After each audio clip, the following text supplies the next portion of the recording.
day, learners. Okay, I'm your mentor, Ray, and in this video, we're going to talk about isolation precautions, specifically my pointers for the NCLEX RN. Now, as you would see on our title page, you have there specified this is part 1. So this video will have a part 2. Okay, so please take note that part 1 would be dealing with standard precautions, and part 2 would be dealing with transmission-based precautions.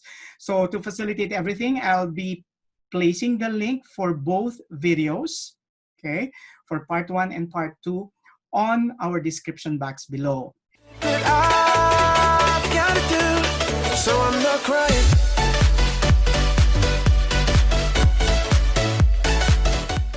Before we begin, I'd like to pose this question. Suppose you're preparing for the NCLEX. There are a lot of things going on inside your mind, and then all of a sudden, you flip over some of the pages of your lecture notes and you saw some concepts related to isolation precautions. Then you begin to ask yourself, okay, especially when you're using the internet, begin to ask this. Which of the 295 conditions requiring isolation precautions listed by the Centers for Disease Control should I master for the NCLEX RN? That is one difficult thing to do if you are studying on your own. And that's the reason why I came up and created this instructional video, because I feel for you guys. I know when you're having a rough time at work and you barely have adequate time to study, somebody has to tell you which ones you need to pay particular attention to, okay? And that is the work of a test preparations coach. And that's why me, your mentor Ray, is here to help you out. Just simplify and give you a sense of focus on this concept, okay? So let's begin. So suppose you have a sample question. Which type of isolation precautions is implemented in a patient infected with ORF? And the first thing that you would actually ask yourself is, what is ORF? What is it? I haven't encountered it in my whole nursing life. And then the options actually have this.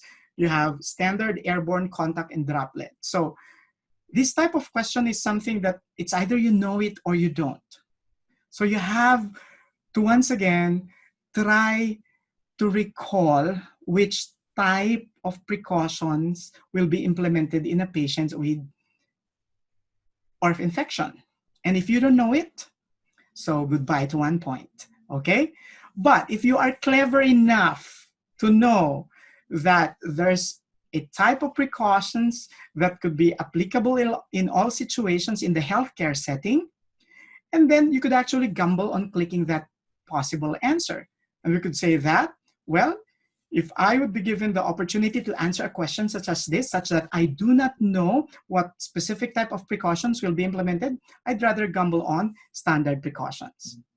Okay? And at this point, we are right. Okay. The functional concept. The first sign of ORF virus in humans is a small reddish, itchy, or painful lump or lesion that appears on the fingers, hands, forearms, and face after an incubation period of 3 to 5 days. So here, based on this functional concept, ORF infection is actually a viral infection. And your ORF infection could usually occur in animals, like your sheep or goats, okay? And how is this type of infection transmitted to humans? Well, it could be through even casual contact with animals, or when you're shaving or shearing the animals, or when you're feeding them with bare hands and you get a bite, okay? So the virus could actually be transmitted to humans. But since there's no specific treatment yet, okay, all that you can do when a patient initially gets bitten by an animal is to wash the area with clean running water. And then definitely seek medical help, okay? So let's move on. Reminder, to receive a PDF file of the essential aspects of this presentation, send us an email at this address, mentor.raygapuz@gmail.com.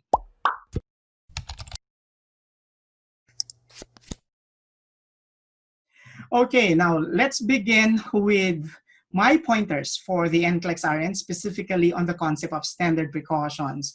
Now, as I've been saying a while back, with this concept, it's either you know it or you don't. So most of those items that deal with standard precautions in my practice exams would usually just be simple recall. Okay, questions. So therefore, if I were you, pay particular attention now to just the specific conditions that require standard precautions. So it's my job as your test preparations coach to give you some pointers to highlight some of those things which you might have failed to identify as an important concept that you need to recall for the test. That's my job. Okay, so here we go.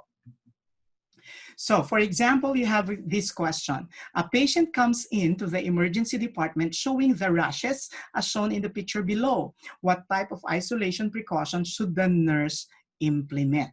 Now, this question is indirectly asking you to do three things. What are the three things that this question is asking you to do?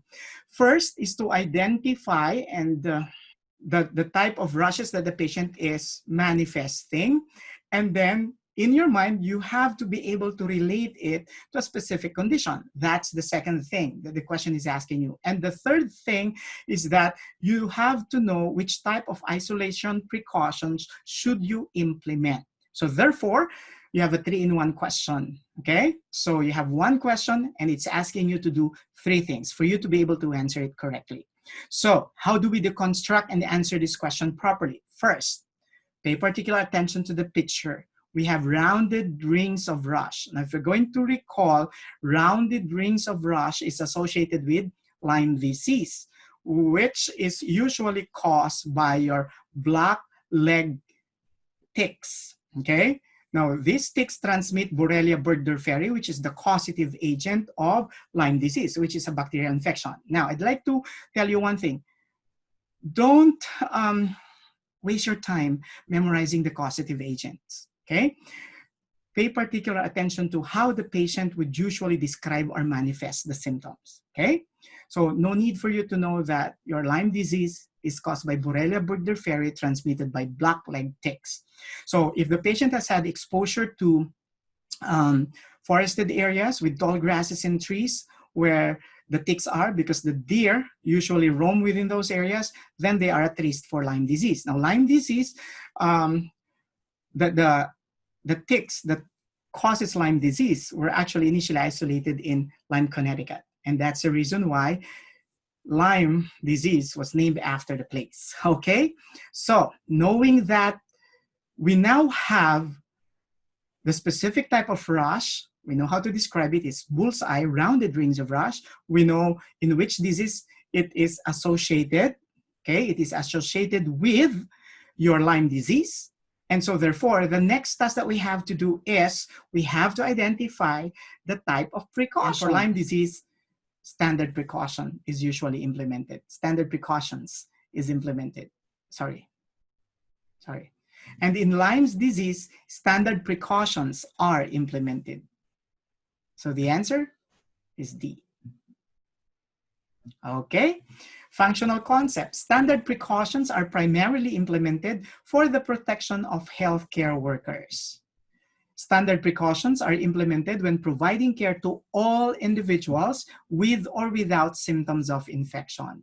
Okay, implementation of standard precautions require, number one, hand washing before and after patient contact. 2, wearing of gloves when touching blood, body fluids, non-intact skin, mucous membranes, contaminated items, and when performing vascular access procedures like phlebotomy. Number 3, wearing a surgical mask and goggles or face shield if there is reasonable chance of splashing of body fluids in the eyes, mouth, or nose. And the most important thing that you have to remember, okay, you also need to wear a gown if skin or clothing is likely to be soiled or exposed to discharges from the patient's body, okay? Here's another functional concept. Standard precautions are implemented for the following conditions. Okay, remember, here's our code. We begin with B. Actually, that's brats. Okay.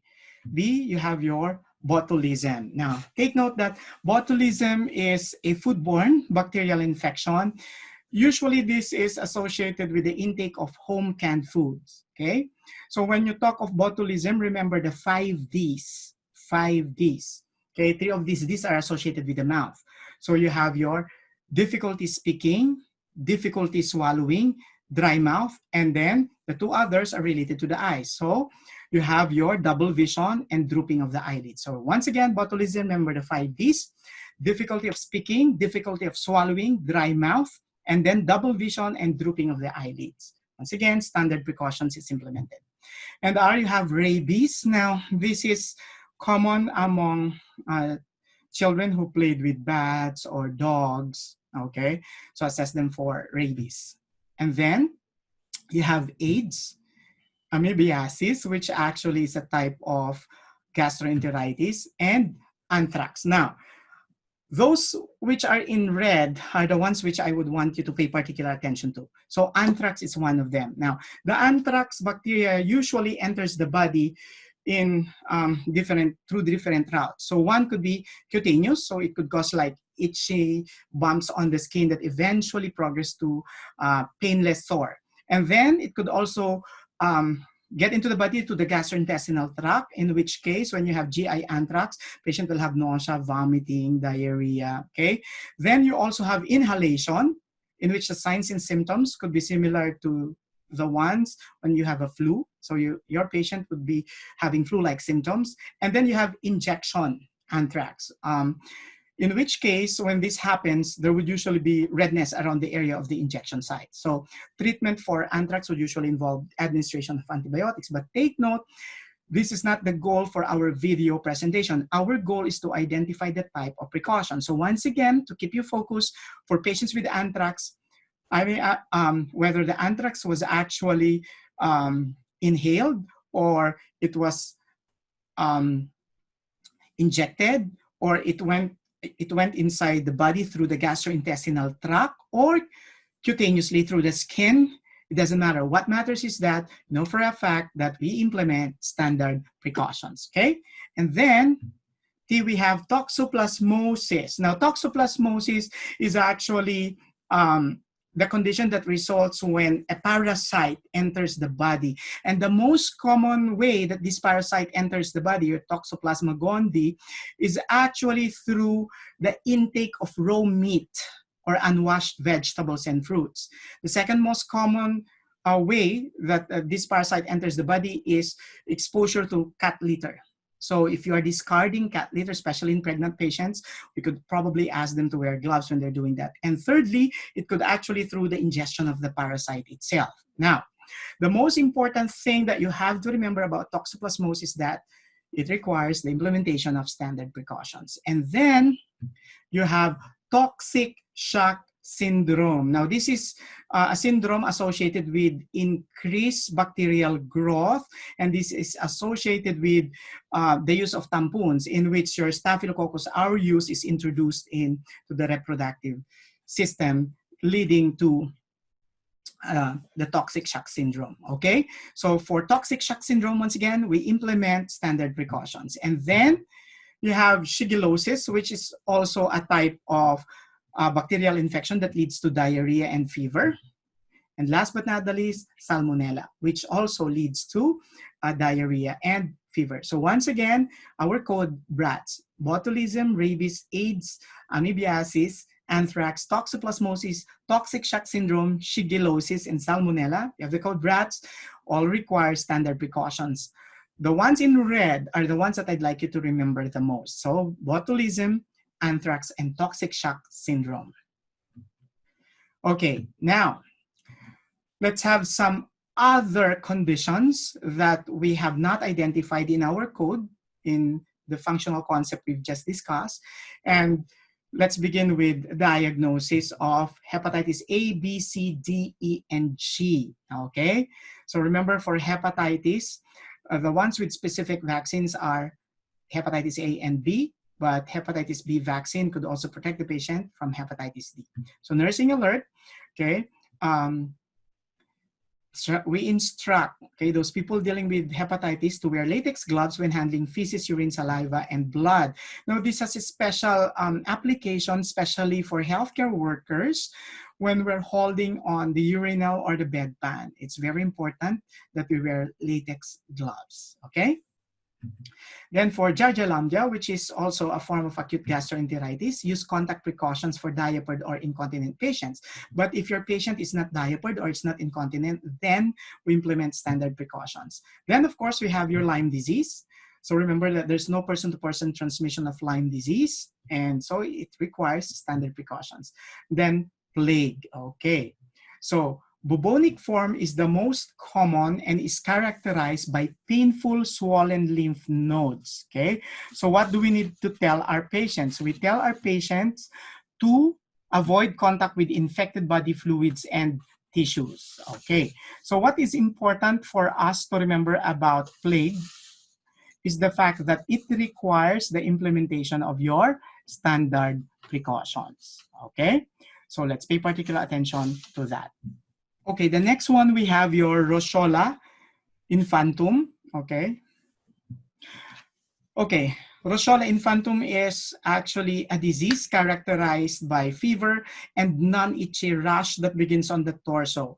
So with the presence of the rash, it's referred to as the sixth disease because it's the sixth among the group of diseases that are characterized by rashes. Now, for more details on that, we have a video on the first, second, third, fourth, and fifth disease, but that's not, once again, the coverage of our video today. So let me just stick to the fact that we are talking about standard precautions, okay? So for Rosola, okay, which is a viral illness, standard precautions is implemented, okay? So you also need to remember that there's no specific treatment for this condition. However, acetaminophen or ibuprofen is given to control the fever. And then, of course, you have your West Nile virus, okay, which is a viral illness that is manifested by fever. And, of course, the presence of a rash that's generalized erythematous and maculopapular. Okay, so there's no vaccine and there's no specific treatment for your West Nile virus infection, okay?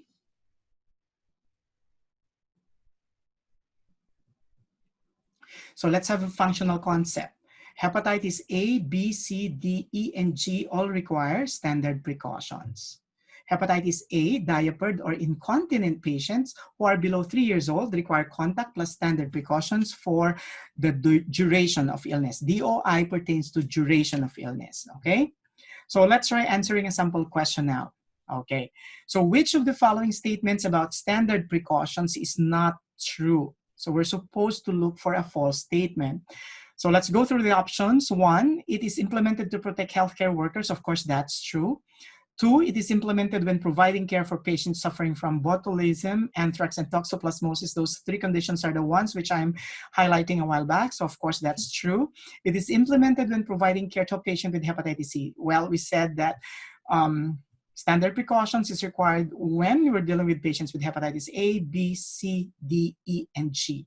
And 4, it is not necessary when providing care for patients with hepatitis B. Of course, that's a false statement. So the answer is number 4. Okay, now let's highlight. Now, what about when you have a condition like acute bacterial conjunctivitis and acute viral conjunctivitis? So knowing that these are infectious conditions, always remember that more often than not, even if one is caused by a bacteria and the other one is caused by a virus, these two could have the same general manifestations. Like in acute bacterial conjunctivitis and in acute viral conjunctivitis, in both cases, the patient would have pink or red eyes, okay? And they would usually complain about an itching feeling inside the eyes. Then eventually this leads to swelling. Now, my question would be, so what symptom would differentiate bacterial conjunctivitis from viral conjunctivitis? Well, the answer actually points to the characteristics of the discharge. So in bacterial conjunctivitis, the discharge would usually be thick. And that's why sometimes the lids close because of the thickened discharge that would usually harden and gets encrusted, and so it would be very difficult for the patient to open the eyes. That's bacterial conjunctivitis. In viral conjunctivitis, the discharge is watery, okay? Now, the next question would be, so what type of isolation precautions should we implement for acute bacterial conjunctivitis? Then we implement standard precautions. For acute viral conjunctivitis, we implement contact plus standard precautions, okay? So standard precautions for bacterial conjunctivitis, contact plus standard precautions for viral conjunctivitis, okay? Okay. Now, what about when we're talking about viral or fungal meningitis versus bacterial or meningococcal meningitis? For viral or fungal meningitis, we implement standard precautions. And for bacterial or meningococcal meningitis, we implement droplet precautions or droplet plus standard precautions, okay?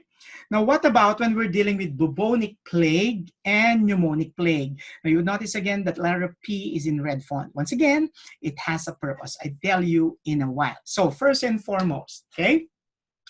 Since we have an infectious condition in plague, whether it's bubonic or pneumonic, okay? So the main problem is that we have an infection. And what could have caused the infection? Well, it could be the bacteria causing this could actually be transmitted through the bite of a rodent or transmitted by contact with infected animals, like handling infected animals, okay?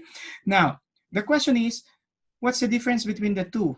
Okay, both are infectious conditions. In bubonic plague, the lymph nodes are affected, whereas in pneumonic plague, like the term implies, pneumonic, the lungs are affected. Therefore, since the areas that are affected are different, okay, therefore, the manifestations could also differ. But since it's an infectious condition, we expect fever. So in bubonic plague, apart from the fever, the patient would have headache, vomiting, and the characteristic swollen lymph nodes. So in bubonic plague, you have swollen lymph nodes. In pneumonic plague, you have, the patient will have fever, definitely, and since the lungs are affected, so the patient will have shortness of breath and, of course, cough. Now, the question is, could one lead to the other? Well, as we say, that's not an impossibility. So it could be possible that when a patient initially would have bubonic plague, eventually they develop pneumonic plague, okay? Now we have to know that for bubonic plague, we have to implement standard precautions, and for pneumonic plague, P, we have to implement more than just standard precautions, we also have to implement droplet precautions. So pneumonic plague, droplet plus standard precautions, okay? So now let's move on to this functional concept. Legionnaire's disease, a severe form of pneumonia caused by Legionella, a bacterium, requires standard precautions. Now, you might be asking, why is it called Legionnaire's disease? Okay, because the condition got its name from an infection that has affected 180 or more. I don't know if it's 182 exactly. Okay, in 1976, during the Great American Legion Convention in Philadelphia, okay? And 182 men were initially infected. But the question actually remained on how did they get infected, okay? When it was initially found that the condition is not transmitted from human to human, okay? Well, it has been found that the bacteria could be transmitted through ingestion of water and by inhalation of soil, okay? So therefore, if we talk about how do we prevent Legionnaire's disease, it has something to do with how we treat water properly. And we have to prevent stagnation of water because the bacteria that causes the condition thrives in water that is either below 20 degrees centigrade or above 50 degrees centigrade. So if we keep the water between the temperatures of 20 to 50 degrees centigrade, then, okay, we help prevent Legionnaire's disease, okay?